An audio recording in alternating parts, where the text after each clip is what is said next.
The following is a special presentation of Tony Curry Radio. Howdy ho! Good morning. Welcome to the Kurre and Klapow Show. We do it on Facebook Live every Thursday from about 8 until 9 o'clock, and then on 9:30 we'll be on Fox 6. We have a wonderful partnership with, of course, WBRC, Janice Rogers and Mike Dubberly and the entire crew, Mickey and Toy and all those guys.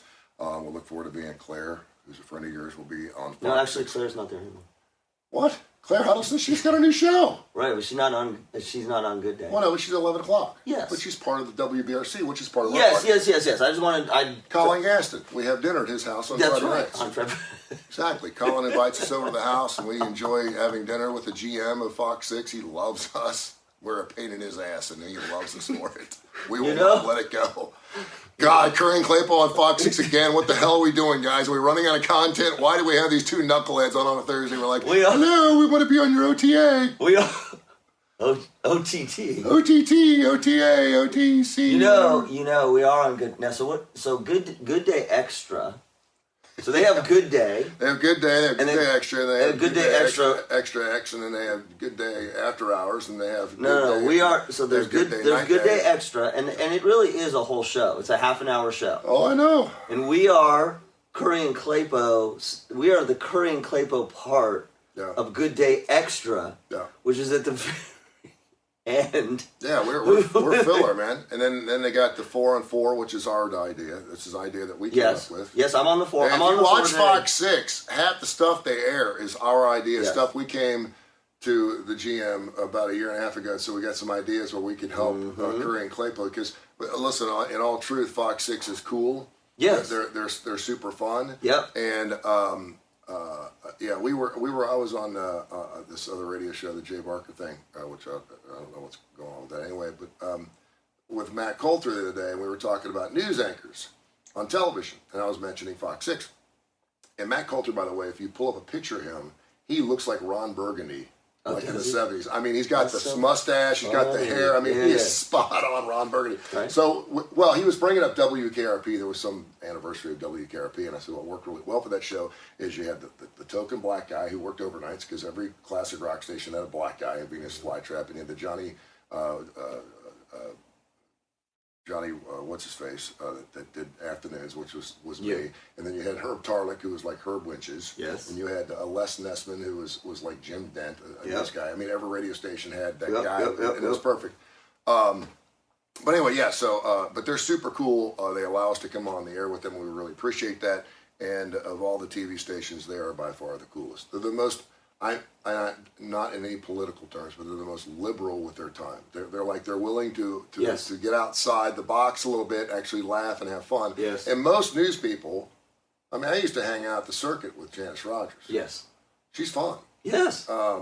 We used to get after it a little bit. TV people want to have fun, but they have to stay inside that box because they're news people. They're journalists. They are. But you know what? I was just thinking the way you said that.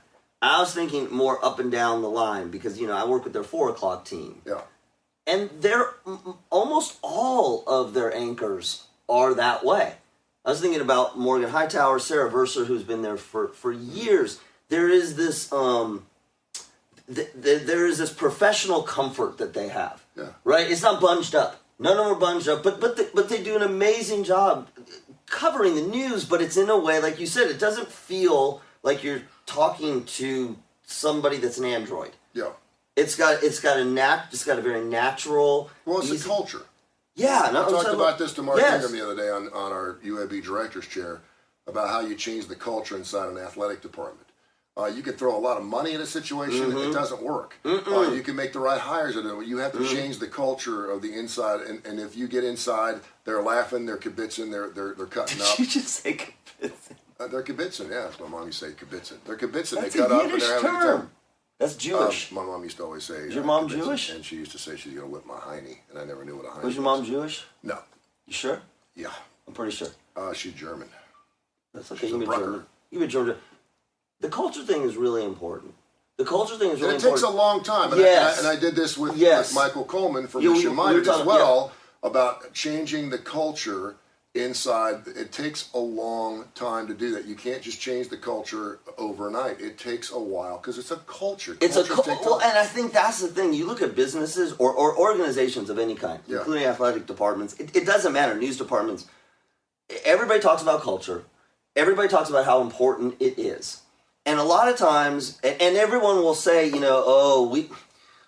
our culture is not good right now. Yeah. We got to make a change. And so, particularly in organizations, there is, nobody wants to spend 10 years changing a culture. They want to do it quickly. So they bring in consultants. Mm-hmm. They write, different vision and mission statements. They have programming. They have courses. They have social interactions. And that's all great. I mean, that's all important. But the number one thing that happens or that doesn't happen is leadership doesn't stay with the cultural change front and center. Mm-hmm. Because they put it in place and then leadership will go, now we need to move on to something else. You can't. You can still do your business, but if you want to change the culture in an organization, it has to stay front and center. Mm-hmm. Because otherwise, people just drift back to whatever it is that they're doing. And to your point, you are fundamentally changing how people think and feel in that workplace. And we all know it's not easy to change the way people think and feel. And if you want everyone to go in a certain direction, it has to be so prominent that literally people, it's not cult-like, but it's got to feel that much. It's got to permeate every single aspect. The thing that changes cultures, though, are people. Yes. You could throw millions and millions of dollars at a program, whether it's a college football program, a business or whatever, and rebuild these things around it. Now, as your culture gets better and then you invest money into things that can certainly enhance your culture. Yes. But it's always person. I think about Nick Saban obviously created a culture at Alabama. Lee Iacocca goes into Chrysler and just turns that thing around. Dusty Baker with the Houston Astros. Dusty Baker was with the Cincinnati Reds, took them to the playoffs. Everywhere he goes, he takes teams to playoffs. And he does it basically with the same crew. And you're like, how is that possible? It takes the people. Elon Musk, I know people are hating what's going on, and that's what happens when you try to change a culture, because a lot of people get pissed off really quick because you have to shake the cage a little bit. It's not to say, listen, if you were at Meta, at Facebook, and you thought that they were going to be able to keep up with where they were at, obviously during the pandemic, they hired, I don't know how many thousands of people they hired, because everyone was on Facebook. Right now, their revenue's off 50% in the last quarter. 50%. But did you see their stock went up as soon as they... Well, sure it did. Because they're trying to make it right. And stocks go up based on confidence. You're like, we need to cut some fat. So if you were hired during the pandemic and thought you were going to have a job after it, then that's on you. You should have been looking for another job, because there's no way they could have possibly kept that up. Now you're getting laid off, so you possibly can come back as they grow again. But the Twitter thing is sometimes you got to cut the fat. I'm not saying Elon Musk is a hatchet man, but he's a brilliant businessman. He's went in there. And right now, that's why I say, be careful what you're saying on social media. Don't be belittling or hammering anybody, because you'll be the first person they won't rehire when things start blowing up. And Elon Musk obviously has done a wonderful job at building everything he's done. So, but he's going to change the culture. And I know there's all this stuff. This is horrible. Now I have to pay for my blue mark and blah, blah, blah. But it's not always. So let's flip the other side. Because I have seen many an organization where they decide we're going to change the culture. And it doesn't, just because change the culture doesn't mean improve the culture. No, you have to have the right person to do it. No. But what I'm saying is I've seen organizations where they're going to change the culture, and what they change it into is a toxic, nasty, horrible environment. Yeah. So like, when we say change the culture, there's change the culture to improve it. Mm-hmm. There is change the culture to address some business need. But doing that doesn't always improve the culture for people. But don't you think, too, and much like you and I had this interesting conversation about the educational spiritual experience, something that happens over a long period of time. We can have many epiphanies and wow, and the light switch comes on. It doesn't work. 99% of us are growing and learning, and more people around us see us change before we see the change ourselves. If you're a guy coming in saying, all right, folks, we did change the culture around here, that's not something you need to proclaim. They know the culture is bad, regardless of whether your sales are good, bad, you got a couple bad apples, you have a cancer inside your sales force, whatever it is. A culture it's a very subtle situation. Sometimes you don't always see the changes, but it starts feeling different as time goes on, and that's where the culture changes. A lot of times, they'll bring in a guy who says, I can change the culture around here. And he's not the leader to change the culture. And he tries to make too many obvious materialistic changes, which may be fine. So I think we got to be careful with the word culture. You may bring somebody in, a company may be struggling. Yeah. And look, if a company is struggling, they can be struggling financially because of market conditions, because of the situation, and they can have great people and a great culture, and it's just not, the market's not supporting what they're doing. Mm-hmm. You can have super healthy people, okay. But also, I literally had this conversation yesterday with a client. When you've got people problems, conflicts, jealousy, unresolved problems that are not spoken about, burnout, all of that kind of stuff, your company may function fine for a while, but it starts getting pulled down in various ways. And a lot of times what leaders will do, they'll look at, okay, what's our strategic plan? Or what's our, we need to do a reorg. We need to move up. And it's not funny, but it's funny to me because you're avoiding the problem. Yeah. And in the case I'm thinking about, these 5 people on this team are bringing down the entire sales force because they can't agree. Mm-hmm. And it is absolutely amazing how literally 5 adults who are smart act like 5-year-olds and will not agree. And the toxicity of that in an organization is huge because it doesn't just impact morale and all that kind of stuff. If it's a sales team, you're not closing deals. Yeah. So to your point, coming in and saying we're changing the culture, sometimes it's got a little bit of a panache and people want to hear it. But what you're really coming in and saying is, we need to do things differently here. Mm-hmm. Some of it's tactical, some of it's the way we treat people. And you're right, it's okay for a leader to sort of make that declarative statement. Great.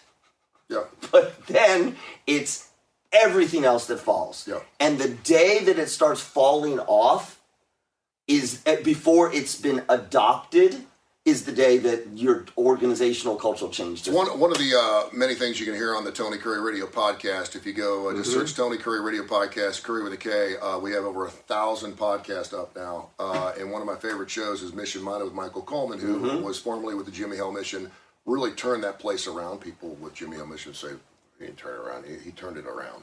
And then he left and went down to Montgomery Food Bank, and they're responsible for roughly 35 counties in the state of Alabama, more than half the counties.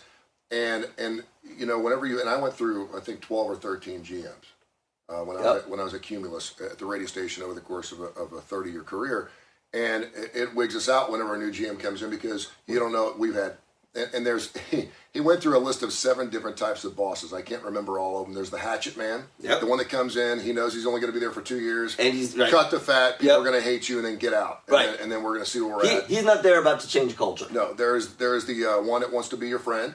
They invite you over to his house on weekends. That never works. Nope. You have the volcano boss who just absolutely berates and goes crazy and just gets in your face about every little thing you got going on. You have the one that actually wants to, there's only 1 out of the 7 that's like the best boss. And that's the one that has the, I call it the open door policy. The open door policy boss doesn't work either because my door is always open. You got any questions? Stop by and see me. And that door is open for about 3 months. And then every time you walk past the boss's door, it's closed or he's gone. It's like he's tired of the shit. He's like over it. Yep. But the one that is open-minded, that is willing to network, that is willing to look at other businesses that he's in competition with and try to learn from those particular things and grow that way. And what Michael Coleman does, and I'd love to work for him someday. He's great in some capacity. He's great because he sits down with people and he listens to their ideas. And he's had people with the Montgomery Food Bank that have been there for 40 years. He's got people there that have been there for 6 months. And obviously it's a non-for-profit, so you're talking about a different type of employee, right? But they get paid.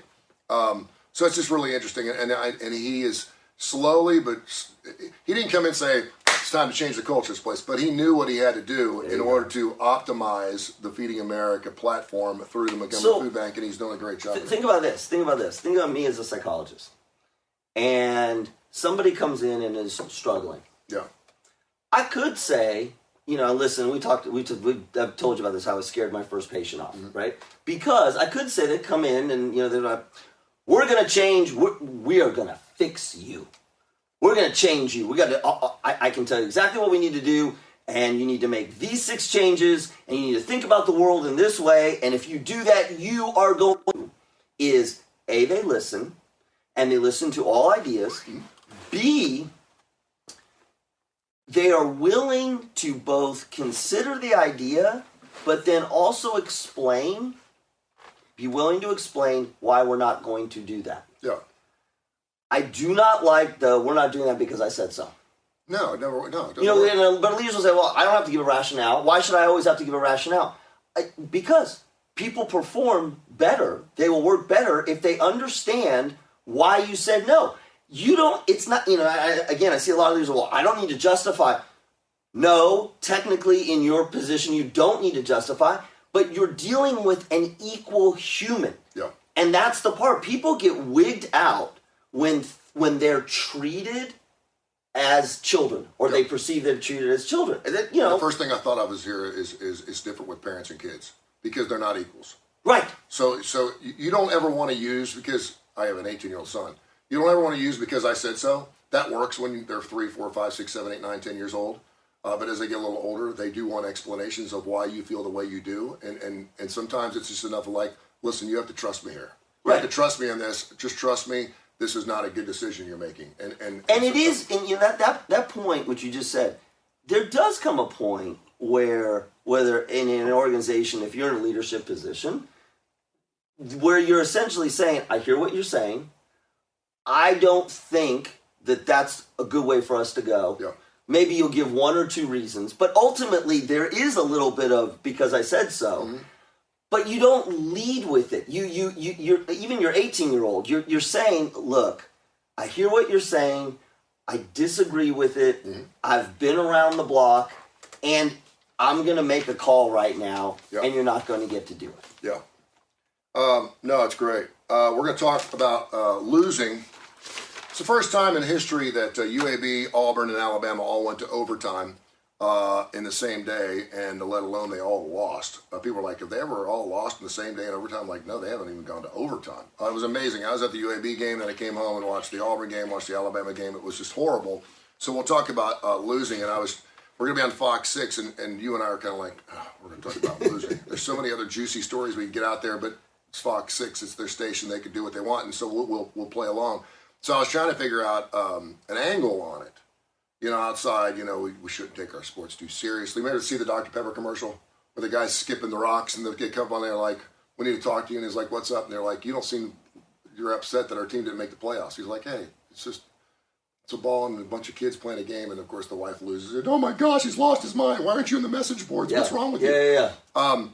We want to be part of winning things in life. Absolutely. We want to be part of bigger groups in life. Even leaders do to a point. That's why Facebook groups take off. You can do divorced women who like to bowl, who have your basset hounds, and be part of a group. People like looking at deer. Yeah. And we want to be part of winning organizations too. And when you're part of and a lot of people don't like fans that hop on board. They're bandwagoners, right?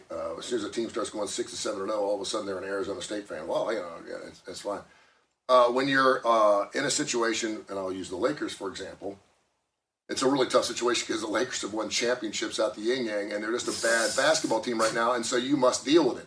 So who must deal with it? Me? Well, a Lakers fan, I know you're a Lakers fan. You must deal with it. Yes. But you also have your priorities. Now, I think the fan that looks forward to college football season, I'll use college football because we're down here in Birmingham, that their whole life changes the first weekend of September. They're up at 5 o'clock with the Boston Butts on the smoker. That's they're great. Going to T-Town, or they're going to Auburn, and they're setting up the whole weekend. They do that, and I'm totally cool with that. And they have every stitch of clothing that's available through Auburn, UAB, or Alabama. Their season totally changes. Their wife's into it. Their kids are into it. They got the pom-poms, and when their team loses, they have a bad day. I get that. I understand that. because not only is it their team, but they're also invested in that team. Not only mentally, but physically and financially, they're invested in that team. And when you have a financial investment, you almost feel like a Green Bay Packer fan. You feel like you have ownership of that team. You feel like you should have your opinions noted. Why are they playing this guy? And why did they make that play? And why should they fire this OC? And why are they keeping this DC? And so I get that. My point is you have to prioritize your priorities. College football season priorities get just totally messed up. Because what used to be college football down here in July and August, all of a sudden is like the second most important thing in your life. Yeah, it's a little dangerous. It's a little dangerous. You sound like me. As your team goes, so do your emotions and so do your feelings. We know that when Alabama and Auburn win football games, our economy's better. A lot better. I used to make a shit ton more money when Alabama was undefeated than when they were 4-3. Because everybody wanted to spend money. People were going out watching ball games. They were undefeated. We got a good football team. We're going to be and so I get that. But my angle was it's okay to change your priorities in life. I always say God, family, work, whatever. Where's football? Football will be fourth at this point. But it's always been fourth for me. It has to be. It has to, because can I exude a little bit more exhilaration and love my program when they're doing really well and get more excited about it and talk about it? Yeah, I've been doing sports radio for 20 years, so I was getting paid to talk about it. So yeah, it's super important to me. I always tell people the last thing: don't ever say you didn't see a game. When someone calls in and says, "Did you see that Toledo Buffalo game on Thursday?" Yes, I did. Don't ever say I didn't see the game, because then it looks like you don't know what you're doing. Make it up. Let them tell the story while you're doing it. Get on the computer and then start talking about like you saw the entire game. If you're a sports person, you watch 60 football games every Saturday, all at the same time. Don't say you didn't see the game. So table the priorities for a second. I'm going to take you on a tangent. When I first moved here, and I was listening to y'all. When I first moved here, I listened to you on classic rock. Yeah. Fine. But then when you moved over to sports, West Coast, I like football, but like nobody knows it like it is here. Yeah. Right? Okay. And I so remember people calling in to your show saying, I was looking at my VHS tape of the 93 game, Gators and Alabama, fourth quarter, third play. Remember that? And I remember that. And y'all are like, of course. Oh, of course we do. And I remember for the first time thinking, what the fuck? Like, so take us through that play again for us. What do you want to talk about? Take us through that play again. What did you see? What did you see in that play? Well, before I answer, what did you see? Well, and God love the person who called. Like the fact, I had this visual image of some guy with just stacks of VHS tape. And the psychologist in me was like, that's pretty scary. Like, that's a little scary that you literally are reliving, not ultimate plays. I understand that. But these were like, third quarter, third down and 10, and it wasn't a pick six. It just was, we didn't pull enough to the right. Yeah. If you're that kind of fan, great. That's your hobby. Fanatics. They're the ones that are the loudest. They're the ones who spend the money. That's fine. But it's what you were going to. The reason the priorities are important are when you start defining yourself and self-worth by 18. And you don't do it consciously. Like, you don't say you're doing it. But all of your examples, when your team loses, of course you're upset, but you literally are taking it out on your family. You cannot perform as well work. It takes an entire week to determine how you're going to be for the next week. Mm-hmm. And God forbid they should have a bye. You're in the bye. When you're at that point, you've lost yourself. Yeah. And that's hard to go up against fanatical fans and say that. But you have two classes of fanatical fans. You've got the ones who are just all out the way you described. At the same time, if you ask them, where does this sit relative to your life? They will describe it as, it's a passion. It's an intense hobby. It's something that I absolutely love. You should be bummed out. Which is fine. You should be sad when your team loses. But you don't. But it shouldn't ruin your life. Exactly. It shouldn't ruin your life. You should be able But we're not being critical here. Because I had two friends of mine who couldn't do anything on Sunday. They didn't go to church. They didn't get out of bed. They drank all day. They're like, it was the most horrible day of my life because I know Alabama's out of the playoffs. They're not out of the playoffs, by the way, because LSU may lose this weekend, and if they lose their last game of the year, Alabama has an inside shot. But that being said, a two-loss team's never gotten to the playoffs. Yep. But that's neither here nor there. But the fact that they knew they were out 9 games into the season or 10 games into the season, it ruined their day. Now, Monday, they came around a little bit, and they started getting better, and they were okay. And that's fine. I know fans that are like that. And certainly since Nick Saban got there, 15 years ago, well, the expectation's been unbelievable. I think he's only lost 2 games prior to the Iron Bowl during the regular season. Only one other time. Right. I think that was his first season, or maybe the second season. I'm not sure. But yeah, so I'm a little hesitant because I know how fevered it's a religion down here. How it's people fine. feel about Alabama football. It's fine. But listen, if it literally takes out the rest of your life, yeah. And I don't care whether it's football or anything else, that's pathetic. Yeah. Well, I'm going to be psychological here and cliches, but you make your own joy. You're full of shit. No, you do. If you're counting, I'm not saying that. No. If you're counting on your wife or your job performance or your exterior hobby to make you happy, fulfillment happy. I'm not talking about happy. I'm talking about joyousness. Then you probably got some priorities you need to rearrange a little bit. Yes. No, you have to make yourself. Yes. We're not here to. This makes me happy. If you win the lottery, yes, you should be happy. That's great. Should it change your life? Perhaps. Yes. But I mean, if you're not a happy, and this is great because the guy who won the $2.04 billion thing in California, they talked to the guy who won the $1.6 billion several months ago, and his life has been turned upside down. Of course, because he was cranky and not in a good place before he won the lottery. He said, yes, it's surreal, and for a few months, it's the most unbelievable thing to know that I'll never have to worry about money again. Yep. He said, but if you're miserable before you win the lottery, you're going to be miserable after you win the lottery. And it's hard to believe because most people will never have the opportunity to have more money they know what to do with. But I know a lot of people that have a lot more money than I do that are in a much worse shape, emotionally and psychologically than I'll ever be. Because the money solves lots of problems. Mm-hmm. It absolutely does. We should not say money doesn't. Of course it does. But it creates a lot. It creates new challenges that you have to navigate. And so if you've been irritable, if you've had a rough time navigating challenges before, now you're just navigating a different set of challenges. It's not going to change your relationship dynamics. It's not going to change your health. No. All of a sudden, if you got cancer and you won the $1 billion, your cancer doesn't give a shit. No. There's a lot of things in life that, and again, money can't buy you love. Money can't mask those things. No. If you're having a difficult time with your wife and you're on the brinks of a divorce and you win the lottery and all of a sudden you're in love again, you got major effing issues. Unless, and we talked about this, about the, what'd you call it, educational spiritual experience, okay. Yeah. So, winning the lottery can position you psychologically to approach the world differently. Absolutely. So, in that case, yes. And we would all love that opportunity.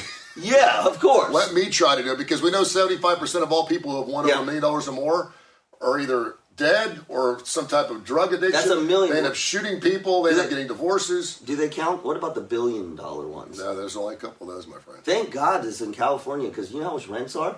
Well, you know what, too, in California, they don't have the anonymous lottery winner law, too. The guy who won in Chicago a few months ago came out in the duck suit because he didn't want to be recognized. And he was holding the check. It was kind of funny. In California, they must recognize who won the lottery. So this guy is going to be front and center. Yeah, you're like, that's like, oh my God. And I think, Charles Barkley did the best thing when he got his first contract in the NBA. And I forget what it was, $800,000, something like that. He's making a lot more money now than he ever made in the NBA. And he tells a story. He was in town for an uncle's funeral. And I said, and we were off mic, and I said, so tell me about this uncle. He goes, I really don't know the guy. And I said, well, what are you doing here? He goes, he's the only guy out of my entire family that didn't ask me for anything after I got my first NBA contract. And he said, so what I did He said, man, there were cousins I didn't even know coming out of the woodwork, writing me letters. Hey, Uncle Charles, blah, blah, blah, blah, blah. Their mom was writing out the letter for him. And he went to almost every person and asked and said, listen, I'm going to give you something. I'm going to give you what you need, whether it's a business venture, whether you need dentures, whether you need to get out of business debt, whatever it is. And obviously, I'm not going to give you always what you want, but I'm going to write you a check for what you need, and then don't ever ask me again for anything. And I'm happy to do it. And he did it. And he said, this is the only uncle who would never ask for a damn thing from him his entire life. And he said, and I won't go to any other's funeral, but I'll go to his funeral because he never asked. And if he had, I would have helped him out. He said, but 99% of the people said, that 25 grand you gave me, I ran through and I just need a little bit more. And he's like, nope. That's sad. And he said, when he did that, what'd they do? They got angry with him. Yeah. And how dare you? You've got all this money and ruined relationships. And he's like, when I didn't have any money, we all got along and Thanksgiving was great. Now people won't talk to me because I won't stroke them a check. And I said, man, he goes, money will tear apart families. And it does. It's unfortunate. Yep. So anyway, but we'll talk about losing on Fox 6 at 9:35 this morning. Just prioritizing the whole situation. I think some fans do get angry that some fan-based people aren't more angry that they lost, which I think is funny. I think it's because I'm like, like you do you, I'll do me. It doesn't really bother me like the Dr. Pepper commercial, and it's like, what's wrong with you? You're not a real fan, Tony. Because I got I got a life. I got other things going on in my life, and when they win, I'm happy. When they lose, am I sad? Absolutely. Does it rip my heart out? The UAB Blazers lost that overtime game this weekend. It ripped my heart. There was a rainbow right before the beginning of the OT, and I was with my son, and I said, man, this is God shining down on the UAB Blazers. It was Blazer one. I said, they got to win this football game because the rainbow came out, and of course they lost. And I said, man, it would have been great if they had won. I think I even said a prayer. God, please make the UAB Blazers win today, right? If you got nothing else on your plate today, help us out a little bit. That's right. And it bummed me out, but 10 minutes later. But that's healthy. Yeah. Like that's healthy because you're not putting all of your joy eggs in that basket. Yeah. And that's the thing. I mean, and there's a real fine line, and the litmus test for me always is the same thing, which is I don't care how passionate you are, how bummed out you are, you lose, all those sorts of things. If I ask you, honestly, is this just a game? Mm-hmm. And don't give me it's more than a game.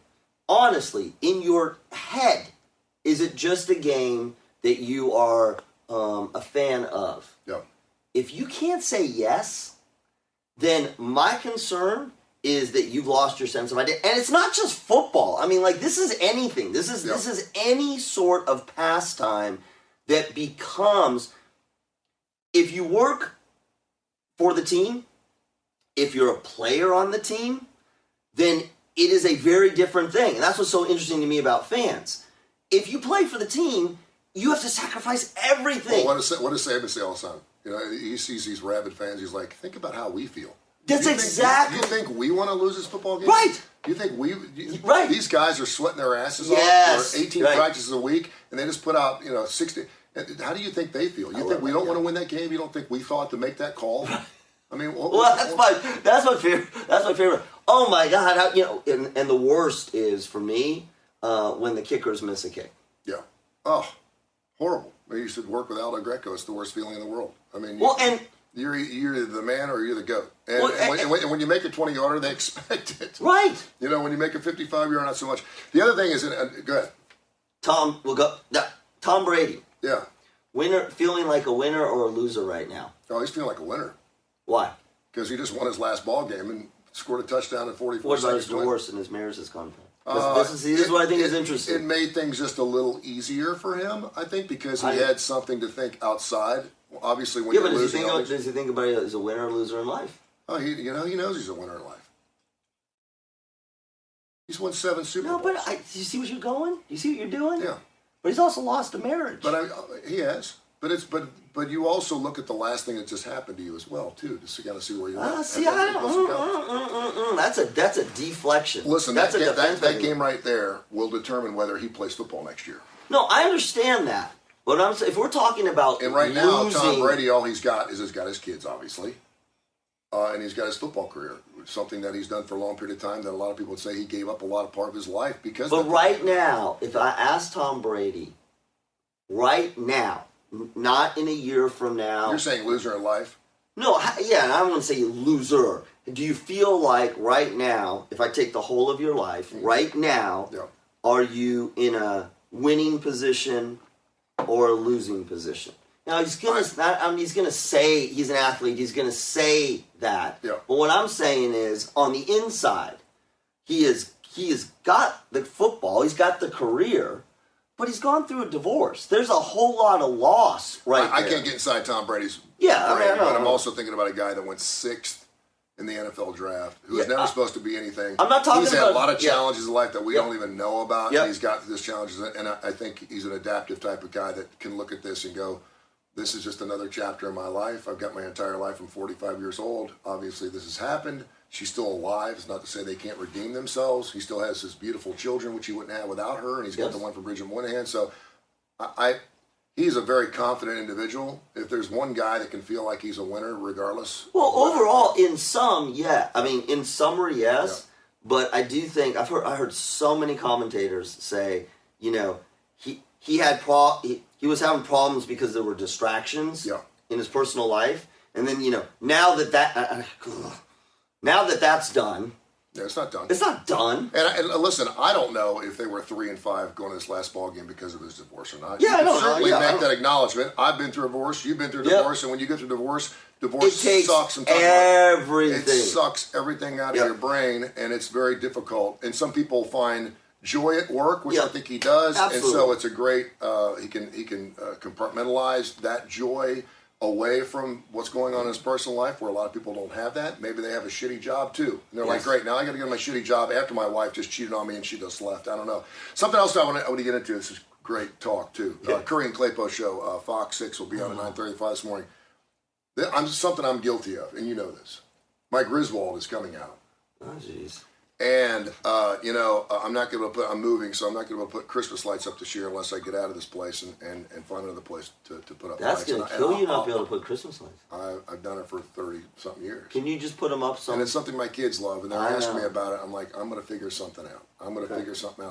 But when I go on vacations or I have major holidays coming up, I want to make them the best they can. I'm not a planner. I don't go today for 9 o'clock. No. But I do get really excited because I know I'm going to be with my family, and there's really no reason. I mean, we went to Tennessee, to Gatlinburg a couple of years ago, and the entire family was sick. I wasn't. It rained the entire time we were up there, and I was like, damn it, we're going to have a good time. We're going to get out of here. And that's awesome. And I think I flipped it. Because everyone just didn't want to do anything. I said, let's go out and do something. Let's we're together. Yep. We got joy with each other. Let's just go find something. And it worked out okay. But to go along with losing on the football field, when you expect joy, you're setting yourself up for a fall. Mm-hmm. And when you expect them to win championships and win every single weekend, or you expect to have the perfect wedding, or you expect to have the perfect honeymoon, or you expect to have the great meeting with your boss, or you expect things. I mean, listen, there's confidence, and sometimes you can spin things a little bit and you get out. Okay. But when you go into situations with the expectation that you're going to come out joyous and it doesn't, it hurts twice as hard. So what I'm saying is, set yourself up for success and joy, and then play it out. Let it go. See what happens. And certainly don't force your joy on other people.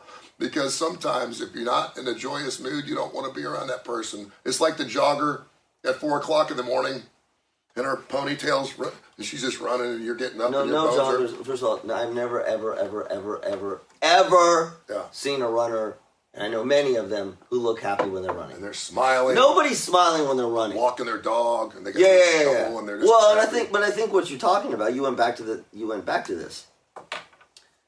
You can have an optimistic attitude about what might be. Mm-hmm. You can have optimism, which is great. You can also do what you do, which I can't do, in that make the best out of a bad situation. Mm-hmm. I use the Tony Curry quote. If you have to take the garbage out, look for the butterfly. Yeah. It's so great. I did. I made an Instagram post Yeah. on that. But it's true. I don't know how to do that very well. That's a hard thing. But I think the part underneath is what my wife says is, today I choose joy. I choose joy.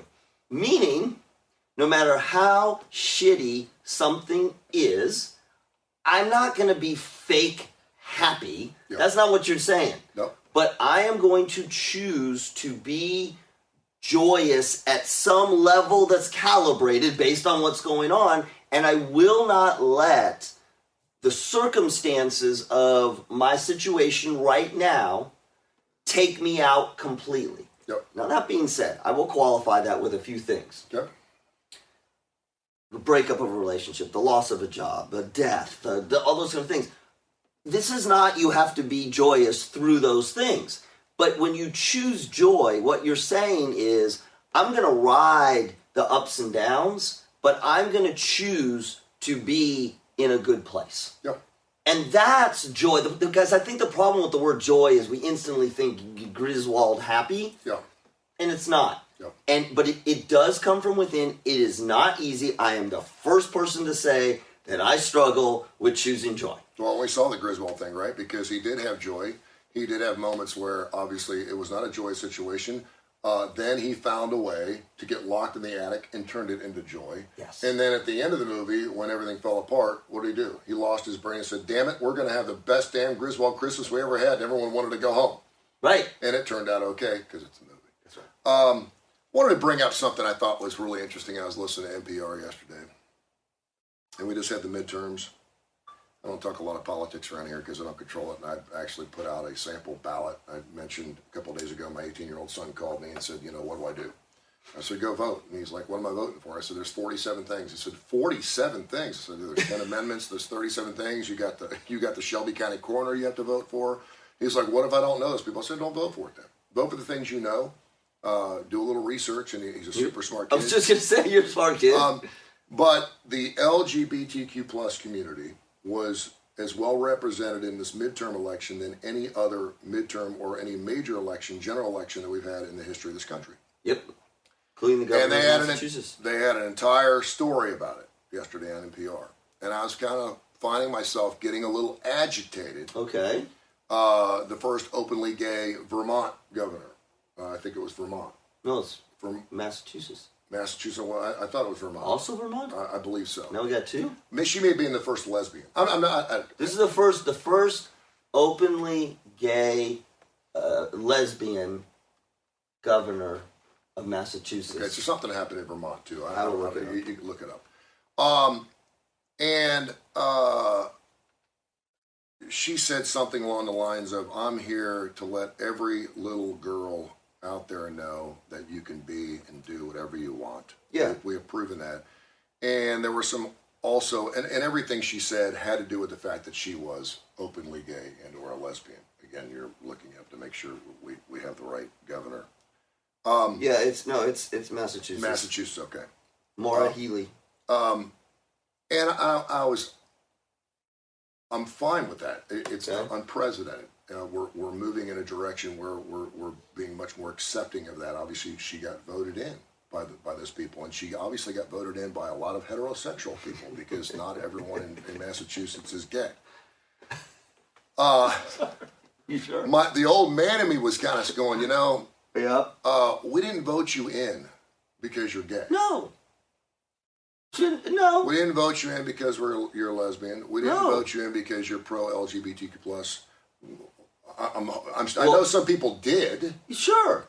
But we're still talking about a small minority of people in this country that are acknowledge themselves as in that platform. I think it's like 6 or 7%. The majority are not, and that kind of tells me something. And so, if they want to recognize that, we're not voting you in because you're gay. No. We're not saying we need to have our first gay president or we need to have our first gay governor. And for them to continually bring that up during their platform speeches was, okay, what are we going to do here to move forward? What are you going to do for my country? What are you going to do for your state? What are you going to do for your wasn't bringing... She did. She brought it up several times, and of course they were only playing the clips. I was going to say because that's what the story was about. Well, yes, and I get that. But I also watched her. I watched the same interview. I watched an interview. I also watched her deflect it because it got ridiculous. It got to the point where they kept saying, "You're the first openly gay. You're the first openly gay. You're the first openly or female." And I watched her say a number of times, "Yes, here's what I'm going to do." And I think your point is very well taken. If we vote in somebody who is LGBTQ plus part of the LGBTQ plus community, that is a relatively smaller percentage of people. Mm-hmm. So obviously we voted this person in for other reasons. Sure. And I think that's fine, but I also think it's okay because the numbers are so small right now that we do acknowledge it. We forget LGBTQ plus. This has happened with women. Do you realize you're the first female vice president? Mm-hmm. First female vice president of color. Yeah. And again, on the one hand, it's like, that's awesome. That's amazing. But if I'm that person, of course I don't want to think that I've been voted in because of those two factors. Yeah. Pete Buttigieg is a great example. Mm-hmm. Look at the dudes. I don't care what your politics are. Look at the guy's resume. Rhodes Scholar. Mm-hmm. Veteran. Mm-hmm. Yes, he's gay, but it's the whole portfolio. And I think it's okay. It's kind of like changing the culture. If we say nothing about it, then we are not acknowledging what hasn't been, what needs to be acknowledged. If we only acknowledge that, then we take away the credibility of this individual. And again, I watched a couple interviews with her, and some of the journalists were like just hammering on it. You're a female, you're gay, you're a female, you're gay. And at one point, she's like, look, we got a lot of things to do in this state. Yeah. And yes, I want people to feel, and when you listen to people who are politicians who represent underrepresented populations, most of them will say the same thing. I do want people who are women or gay or of color. I want them to see me and say, this happened with Barack Obama. I want them to see me and say, they're there, I can be there. Yeah. That's fine. And I realize that you're going to have stories. It's a good storyline. It's a great storyline. Whenever you're the first person to the of first anything, the first transgender politician. Yeah, I mean that's okay. And then Rand Paul won again. And then obviously you have your people that will look at their politicians and say, I don't care if their platform is everything that I agree with, but I have to look at their character, and that's not the type of character that I dig. Not saying that I'm in that boat at all, but I'm saying a lot of people would say, well, single issue, exactly, abortion. I mean, you got Herschel Walker right now. That whole thing is like just amazing to me. Not because I don't think Herschel Walker can't be a good politician. First of all, I don't think he can be because he's a former football player, and I just think he's going off his name alone. And he's obviously from the state of Georgia, and they love him there. But then the rape allegations coming up. That didn't. Back in the '70s, if that came up, you are not in office. Now it's like, well, last guy did it, Bill Clinton did it, and Donald Trump. So here's the other one with that one. And I'm not saying Republican, Democrat. Here's the other one. Evangelical Christians coming out in droves voting for him, and his opponent is a reverend. Yeah. Dude, can we get past the stinking polls? I don't know. Oh, I watch Fox. I know they do a pretty good job. Fox will wear me out after about 30 minutes. I can't do Fox because they push so hard one way, and I really want to be down the middle. That's why I listen to a lot of NPR. It's hard not to be biased one direction or the other because you're the one side of the night. And you can tell the way they form questions. Fox always says, we'll go down the middle, you decide. No, you don't. I mean, because whenever you put a pro-liberal on, you give them about 3 seconds to answer the question. And when you put a pro-conservative on, you give them 55 minutes to answer the question. So don't give me that shit. The polls are like, The fact that 72% of people in this country polled said that they don't like the direction this country is going in, and it wasn't that red tide that everyone talked about. I think Stephen Colbert said, so like, washing that really red hat with your whites, everything kind of turned out pink. It's kind of like, what are we doing here, man? I mean, well, we got to fill TV too. Like you. And they're like, well, the 18 to 30-year-olds, these Gen Zs, they don't do polls, and so they were the ones that got out there and voted. Well, and this is all right with 3% of the vote in. Yeah. Let me ask you, and I think this is interesting. Brian Johnson, the lead singer of AC/DC, lives down in Saratoga. He's got Brian Johnson Racing, originally from the UK. Yep. Was asked about our political situation in this country, and if he's going to vote. I don't know if he can vote or not. I'm assuming he's a citizen. He's like, hell no. He goes, F politicians. He's like, I don't believe him. I don't trust him. He goes, I think it's just a big shit show. And I've never voted, and I'm never going to vote. And he goes, listen, if you think my vote is going to change the way we live in this country, then we're all screwed, because I don't know what the hell's going on. Now, he's lived an incredibly privileged life. He's very, very wealthy. He sings for AC/DC. He's got his own racing team. He's in good shape. It doesn't matter whether it's Republican or Democrat for him. He's going to be fine. For a lot of people, it is a direct response based on how things go. Talk about winning and losing. I mean, that's perfect for midterms. We'll talk about that on Fox 6. Did you win? A lot of people haven't slept since Tuesday because their candidate did not win their race, and they think it's going to change the world that their candidate did not win. Oh my gosh, all these things are going to change in my life because this person did not win on Tuesday. And he said, if we go back 20, 30 years ago, when only 20% of this country voted, it's pretty good. He said, he said it certainly seemed like we got along better. I don't know if economically, worldwide, this country was better. He said, we've always been the greatest country for a long period of time. He said, only after we were told, go out and vote, go out and vote, go out and vote. Your opinion matters. You need to go out and vote, vote, vote, vote. Think about it. And it started in 2016. About 6 years ago, you could say the last 6 years have been the most polarized, most separated, most in-your-face country this country's ever been. And we voted more so. And he's like, when everyone thought they had a vote and everyone said, do it my way, is when we got most polarized. And with a two-party system, it kind of makes sense. You go into a voting stall and there are walls on either side. Why is that? So you can vote privately. Yeah. Shit, why do we have that?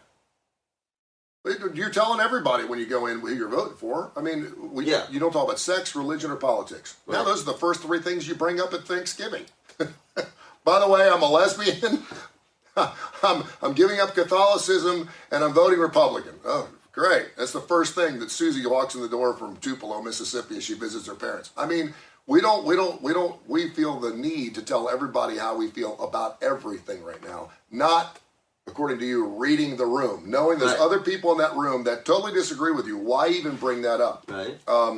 And so I just think it's really interesting because we've got these partitions. My dad was a stout Republican in Ohio, always voted along the party line. And I asked him, I said, why?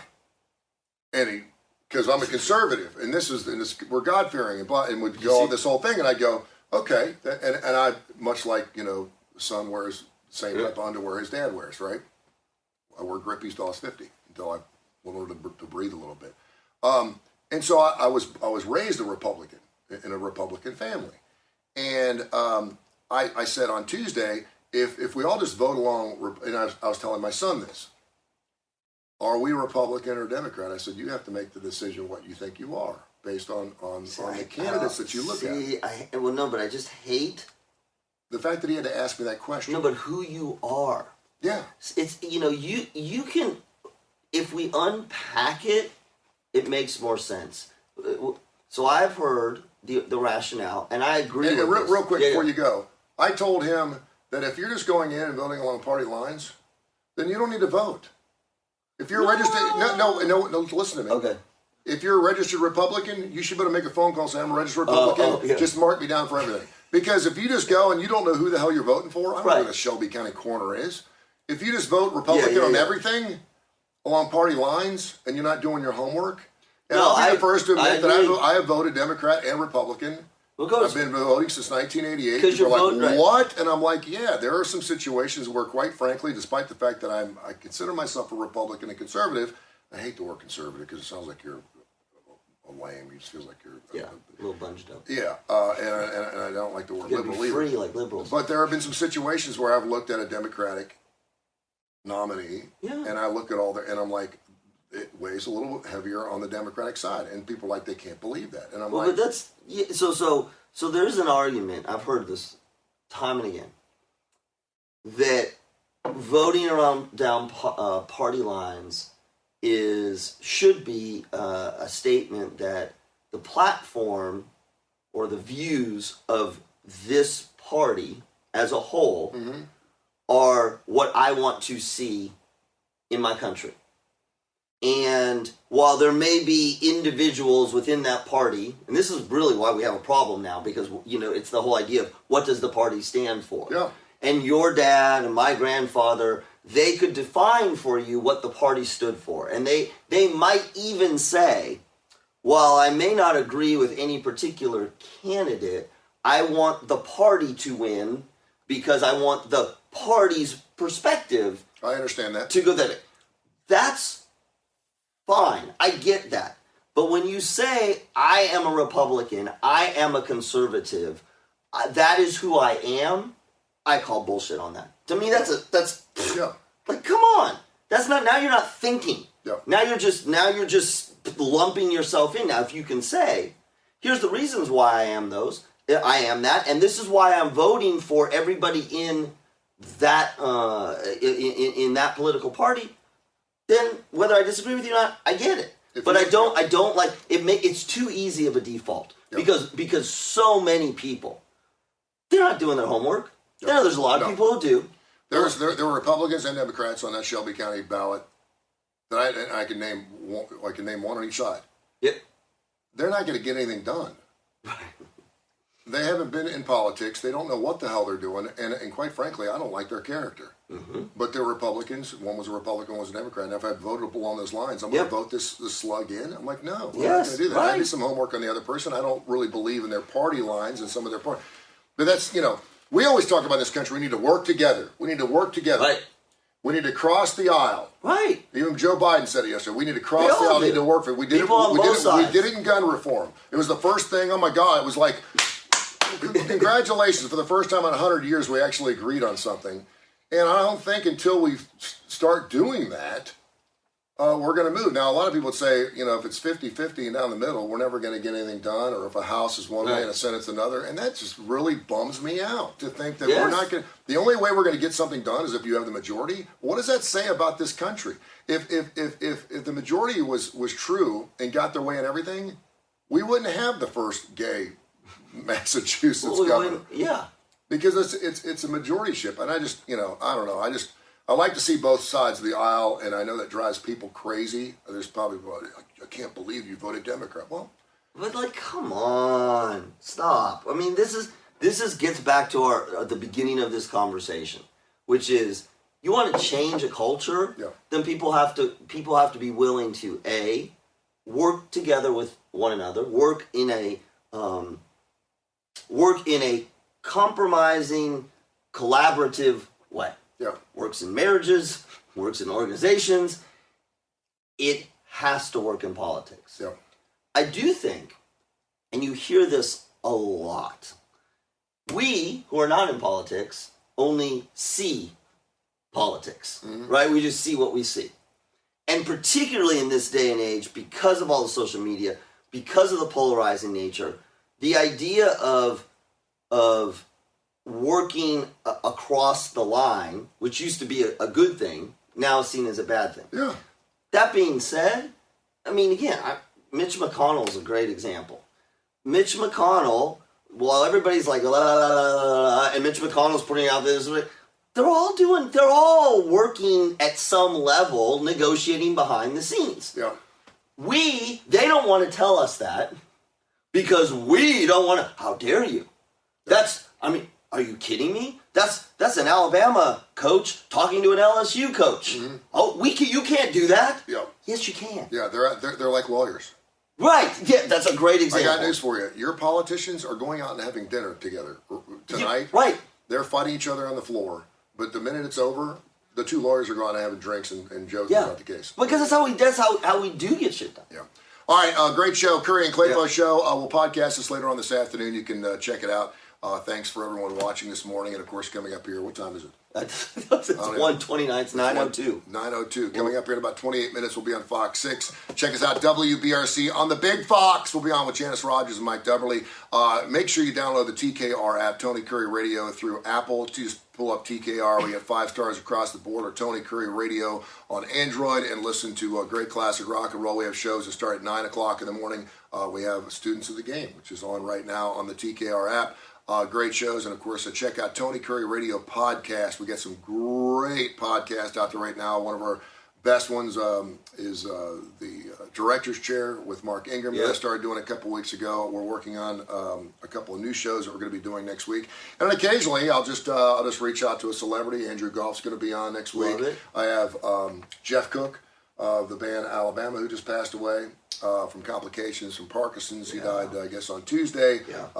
His producer and architect and music, Dave Hammonds, is a good friend of mine. I reached out to him. He's going to be doing a podcast with us. He's got some great behind-the-scenes stories. He was one of Jeff's best friends for 30 years.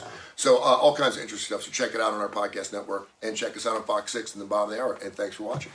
This has been a special presentation of Tony Kurre Radio.